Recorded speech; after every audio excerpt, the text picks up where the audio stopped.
they can call it a wrap and start preparing for second round. For the Houston Rockets, I've heard a lot of people say, why didn't they fix their point guard issue?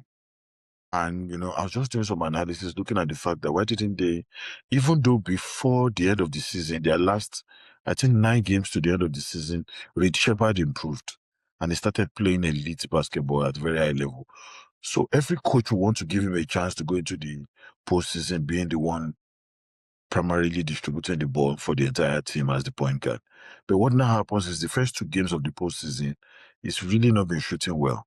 And it's working against them because that's something that wanted them at the beginning of the season. The team does not have a clear point guard. Van Vliet with the ACL injury, there's nothing we can do, is also on their payroll. And I looked at it very well. I was like, they are both luxury tax, but they are not yet in the first apron. So if you look at it, they have elite rebounding, which is good for them. They also lost one of their centers, Steve Adams, which also affected them. But they don't have a point guard. And in the last minute, especially clutch time, 5 to 6 minutes or 3 minutes to the end of the game, they fumble a bit, especially when they are now starting to depend on Operation Go to do a lot of the plays for them, run, maybe just do some drop off on top of the center of the opposing team because Şengün knows how to with post ups, and most of those post ups in the clutch minutes, Şengün makes some of those mistakes and it doesn't work out well for them.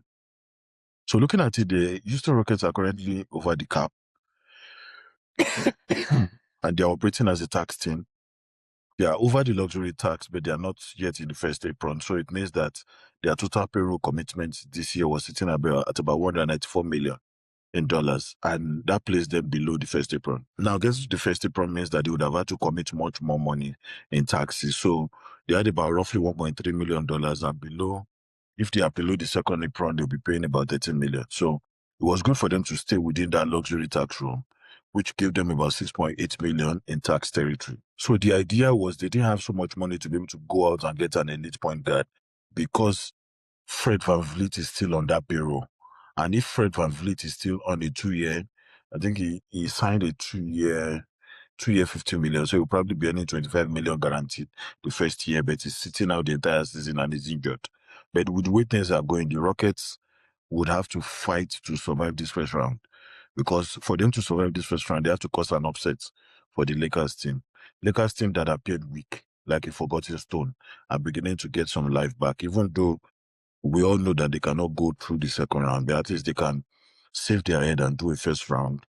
And if they're able to get their key players back, maybe they can challenge the second round.